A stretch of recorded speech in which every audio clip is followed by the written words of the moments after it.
வணக்கம். சென்னை மண்டல வானிலை ஆய்வு மையம். தற்பொழுது தென்மேற்கு வங்கக்கடல் பகுதியில் வளிமண்டல கீழடுக்கு சுழற்சி நிலவுகிறது.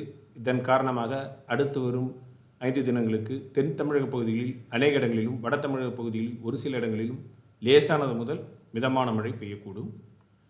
கனமழை மற்றும் மிக கனமழை எச்சரிக்கை பொறுத்தவரையில் அடுத்து வரும் 24 மணி நேரத்திற்கு புதுக்கோட்டை, ராமநாதபுரம், தூத்துக்குடி, நெல்லை, கன்னியாகுமரி மாவட்டங்களில் ஓரிரு இடங்களில் கனமழைக்கான வாய்ப்பு உள்ளது.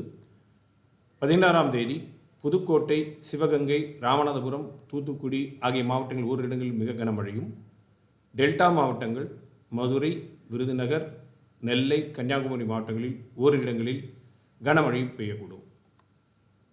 17ஆம் தேதி கடலூர், டெல்டா மாவட்டங்கள் புதுக்கோட்டை, ராமநாதபுரம், தூத்துக்குடி, நெல்லை, குமரி ஆகிய மாவட்டங்கள் ஓரிரு இடங்களில் மிக கனமழையும், கள்ளக்குறிச்சி, பெரம்பலூர், அரியலூர், திருச்சி, கரூர், திண்டுக்கல், தேனி, மதுரை, விருதுநகர், தென்காசி ஆகிய மாவட்டங்களில் ஓரிரு இடங்களில் கனமழைக்கும் வாய்ப்புள்ளது. 18ஆம் தேதி தஞ்சை, புதுக்கோட்டை, ராமநாதபுரம், தூத்துக்குடி, நெல்லை, கன்னியாகுமரி ஆகிய மாவட்டங்கள் ஓரிரு இடங்களில் கனமழைக்கான வாய்ப்புள்ளது. சென்னை மற்றும் புறநகரை பொறுத்தவரையில் அடுத்து வரும் 2 தினங்களுக்கு நகரின் சில பகுதிகளில் லேசான முதல் மிதமான மழை பெய்யக்கூடும். மீனவர்களுக்கான எச்சரிக்கையை பொறுத்தவரையில் தென்மேற்கு வங்கக்கடல் மற்றும் அதனை ஒட்டியுள்ள தமிழக கடலோரப் பகுதிகள், மன்னார் வளைகுடா மற்றும் குமரிக்கடல் பகுதிகளில் 15ஆம் தேதி முதல் 18ஆம் தேதி வரை பலத்த காற்றானது மணிக்கு 40 முதல் 45 கிலோமீட்டர் வேகத்திலும் அவ்வப்பொழுது 55 கிலோமீட்டர் வேகத்திலும் வீசக்கூடும்.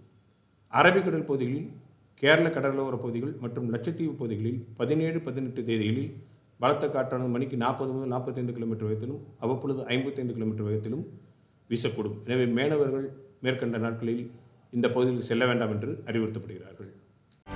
செய்திகளை உடனுக்குடனும் துல்லியமாகவும் தெரிந்து கொள்ள சப்ஸ்கிரைப் பண்ணுங்க.